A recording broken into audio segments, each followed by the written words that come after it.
경제라는 거는 정부, 가계, 기업이라는 세 개 주체가 대출을 누가 지느냐를 가지고 그 경제 구조를 설명할 수가 있는데 97년부터 22년까지는 가계가 대출 졌고 23년부터는 지금 정부가 재고 있잖아요. 특례보금자리론, 신생아론, 기타 등등.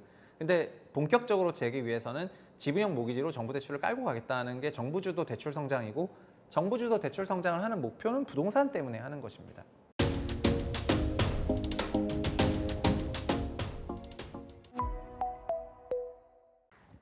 안녕하세요, 최부심입니다. 지금 어쨌든 조기 대선 모드이고 6월 3일에 선거가 있고요. 관련해서 역대 정부의 부동산 시장이 어땠는지, 정책이 어땠는지 이런 얘기들이 지금 많이 나오는 시기인 것 같습니다. 그래서 일단은 그 부동산 원이라고 하는 데는 우리나라의 실거래가 공시를 이제 노무현 정부 때 시작을 했기 때문에 06년부터 데이터가 공개가 되고 있는데 부동산 원을 통해서 공개되는 실거래 지수를 보면은요. 이거는 뭐 통계 논란이 있었던 그런 실거래 동향이 아니라 실거래 지수입니다. 실제 실거래를 기반으로 지수화를 한 건데요.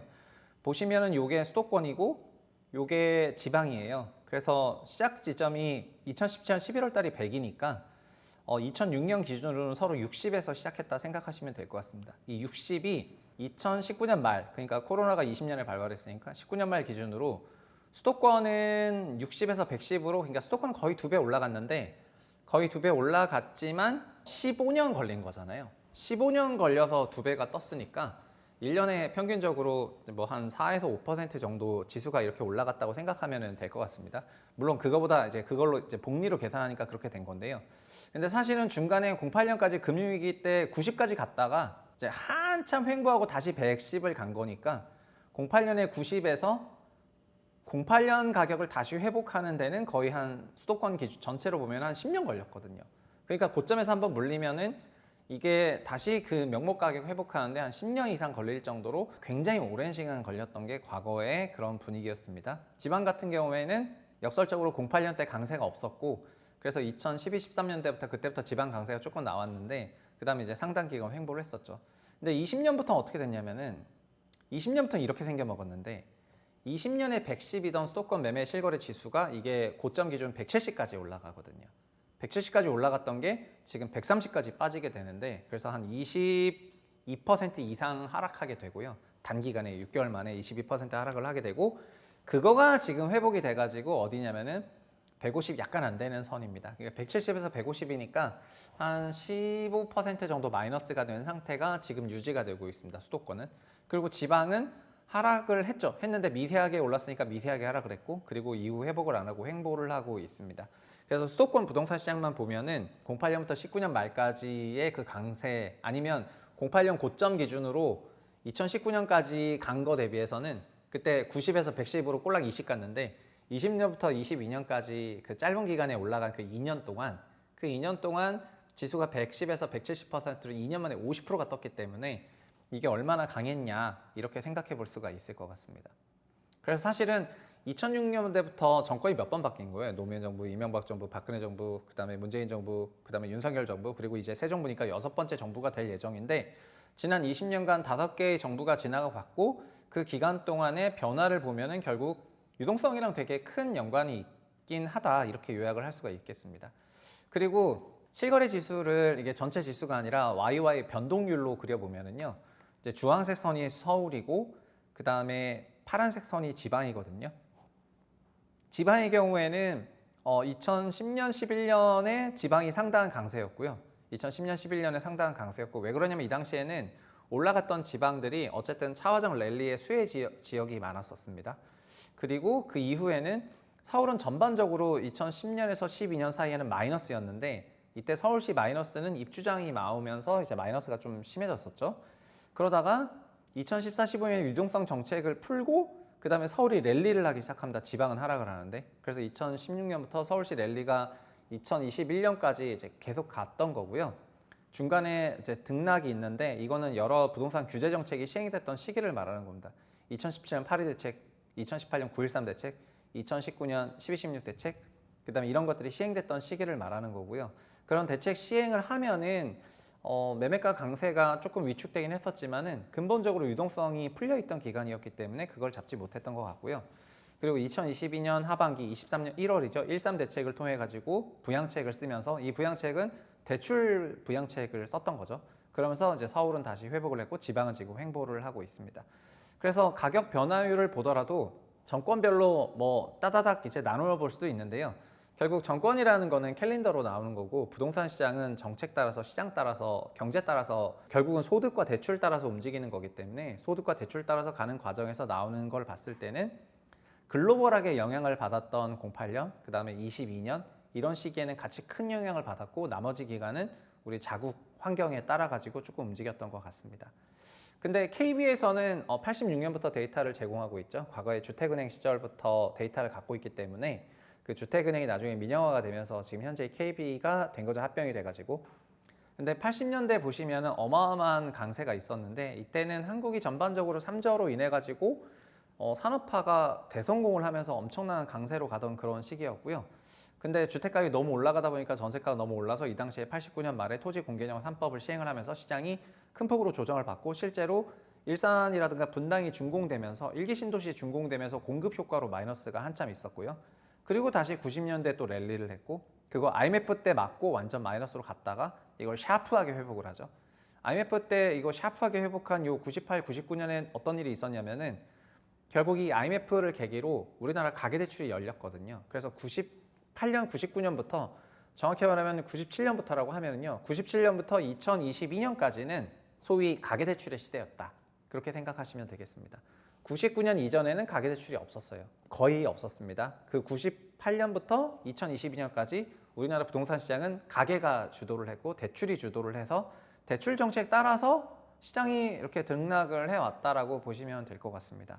그리고 08년 얻어맞았고 21년, 22년 이 강세도 이것도 유동성이 만들어냈고 이거는 유동성 위축이 만들어낸 거죠. 08년도 유동성이 만들어낸 거고 유동성 위축이 시장 조정을 만들어낸 거고요. 99년부터 05년까지도 유동성이 만들어냈고 가계의 유동성이 얼마나 강세였는지 이 밑에서부터 요 위까지 정말 샤프하게 회복을 하잖아요. 마이너스 15%에서 플러스 15%까지 거의 한 2, 3년 만에 돌아섰는데 그거는 가계대출이라는 게 없다가 처음 생겼기 때문에 엄청난 유동성이 있었습니다.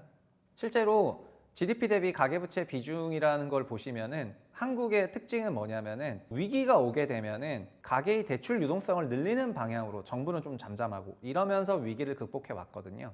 그러다가 요때 가계 부채가 이제 50%도 안 되다가 70%로 올라가는 GDP 대비해서 거의 한 25%포인트가 단기간에 2, 3년 만에 올라왔기 때문에 부동산 랠리가 어마어마했고요. 이 랠리가 뭐다? 요 랠리죠. 요 바닥에서부터 요 올라가는 요 랠리가 되겠습니다. 그리고 이때 왜 위축되냐면 카드 사태가 터지거든요. 그래서 카드 사태 터진 것 때문에 03년에 가계대출이 위축됐다가 04년부터 다시 올라가는데 08년 글로벌 금융위기가 왔을 때는 정부가 지들이 그 부채를 좀 떠안아요. 산업은행을 통해 가지고 민간 씬에 있는 그런 부채들을 정부가 떠안게 되고 가계는 08년에서는 별로 한 게 없었습니다. 결국 가계가 2008년 글로벌 금융위기 때는 가계 위기는 아니었어요. 기업 위기였던 거죠. 그런데 코로나가 오니까 어떻게 했냐면 코로나 때 다시 정부는 가계에다가 돈을 빌리게 하는 그런 방식으로 또 이 문제를 풀었고요. 그러다 보니까 2021년 기준으로 GDP 100%의 부채를 찍게 됐고 GDP 100% 부채를 찍다 보니까 여기서부터는 정부가 하는 생각이 뭐냐면은 이제 가계가 더 이상 돈 빌리기가 어려운 것 같다. 그래서 여기서부터는 이제 좀 정부가 좀 나서야 되지 않겠냐 이런 생각을 하고 있는 그런 상황이 되겠습니다. 결국에는 한국이 IMF라는 국가적인 이벤트로부터 코로나 시기라고 하는 그 이벤트를 거치면서 가계의 대출 한도는 이제 찾고 여기서 더 이상 가계 중심으로 부동산을 부양하기가 어렵다 보니까 자연스럽게 지분형 모기지가 나오는 거죠. 지분형 모기지를 한다 그러면은 서울 아파트가 고가주택만 매매가 됐다고 생각하면서 고가주택 매매는 돈 있는 사람들이 매매했는데 지분형 모기지가 뭐 주택가격 올리는 게 맞냐 막 이런 질문들을 되게 많이 하시는데 공급대책이랑 수요대책은 근본적으로 다릅니다. 공급대책은 시차를 두고 영향을 주기 때문에 오늘 공급대책이 나와도 오늘 영향이 없어요. 그렇지만 수요대책은 오늘 나오면 오늘 영향을 주걸랑요. 그래서 지분형 모기지는 큰 컨셉으로 보면은 이 개별 상품만 보는 것이 아니라 지금 현재 모피아라고 불리는 금융경제 관료들은 가계에 대출 여력이 없다는 것을 너무나 잘 알고 있고 97년부터 2022년까지 다 빨아먹었는데 이제 가계는 빚만 갚아야지 여력이 없죠. 그러다 보니까 여기서부터는 자연스럽게 그럼 정부가 돈 내면 되지 않냐. 정부는 보니까 GDP의 지금 60%밖에 안 된다는 겁니다. 공공기관 대출이든 이런 것들은 다 무시를 하고, 그러다 보니까 정부 주도로 돈을 빌려야 되는데 그게 지분형 모기지고요. 지분형 모기지는 그래서 요새 이런 지적들을 많이 받죠. 북카페들을 환영하죠. 일단 고 레버리지가 나오니까. 그래서 오만 이유를 대면서 마치 이것이 정도인 것처럼 하고 있는데, 경제라는 거는 정부, 가계, 기업이라는 세 개 주체가 대출을 누가 지느냐를 가지고 그 경제 구조를 설명할 수가 있는데, 97년부터 22년까지는 가계가 대출 졌고 23년부터는 지금 정부가 재고 있잖아요. 특례보금자리론, 신생아론, 기타 등등. 근데 본격적으로 재기 위해서는 지분형 모기지로 정부 대출을 깔고 가겠다는 게 정부 주도 대출 성장이고, 정부 주도 대출 성장을 하는 목표는 부동산 때문에 하는 것입니다. 그래서 우리나라가 부채를 통해서 성장해 왔고요. 그리고 23년부터 확실히 정부 부채 주도의 부동산 시장을 꿈꾸겠다. 이것이 지금 현재 금융정부 관료들의 전반적인 생각이고요. 그래서 하반기 부동산 시장도 되게 간단해졌는데, 지분형 모기지 도입이 된다, 아니면 정부 돈이 부동산 시장으로 계속해서 들어가는 거를 새 정부가 용인한다, 그러면은 수요가 자극이 되면서 그냥 부동산 가격은 고평가 논란에도 불구하고 다시 한번 대폭등을 할 겁니다. 이거를 만약에 더민주가 집권한다면은 민주당 집권할 때 부동산 가격이 올라가는 또 세간의 그런 생각이랑 맞물려지면서 상당한 포모를 낳을 가능성이 높다고 생각을 하고요.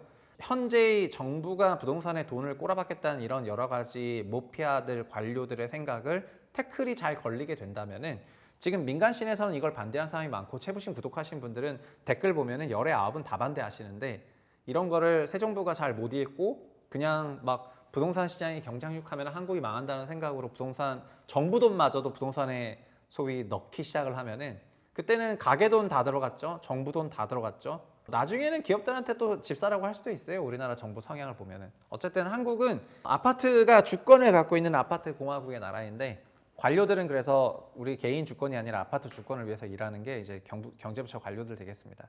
우리 채널 와가지고 공무원들이 가끔 댓글을 다는데, 경제부처 관료들 너무 나쁘게 보지 말라, 뭐 이런 글들 많이 남기시는데, 우리나라 경제부처 관료들의 이론 체계는 이제 나중에 제가 책을 통해 가지고 설명하겠지만은, 그냥 너무 미약한, 미흡한 그런 소위 과거 낙수효과 시절 이론책을 갖고 있기 때문에 공부가 덜 된 관료들이 많은 것 같고요. 현재는 어떤 이유를 대서라도 여기에 돈이 안 들어가야 될 것 같은데, 참 어쨌든 그럼에도 불구하고 돌아가는 상황 보면 걱정이 많이 된다, 많이 되고요. 그리고 시장은 그냥 수요가 결국 꽤 오랜 기간 작동을 해왔고, 올해 상반기 주택가격 강세도 LTV 70 시스템을 LTV 80으로 올리다 보니까 10%포인트 뜬 거잖아요. 지금 다시 LTV 70으로 닫히니까 시장이 지금 잠잠한 거지 않습니까? 그런데 지분형 모기지를 하면은 이게 얼마로 떠요? LTV 80이나 85로 뜨잖아요. 그것도 전국이요.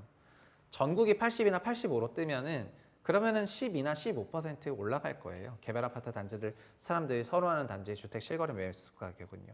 이게 그냥 수요 공급 로직으로도, 수요 공급 곡선으로도 그냥 그려지는 건데, 이런 거를 알면서도 막 오만 핑계를 대면서 가게가 돈이 없고 이런 핑계를 대서 한다면은, 사실 그게 아니라 아파트의 인권과 민권, 주권을 위해 가지고 일하는 공무원들이 만든 상품이기 때문에 그렇게 해석하시면 좋을 것 같고요. 하반기 전망은 그래서 지분형 모기지 도입 여부에 달려 있다, 이렇게 말씀드리겠습니다. 한국이 부동산에 돈을 꼬라박으면서 골로 가고 있는 거는 결국 공무원 관료들이 한 것이나 마찬가지죠. 여기까지 하겠습니다. 감사합니다.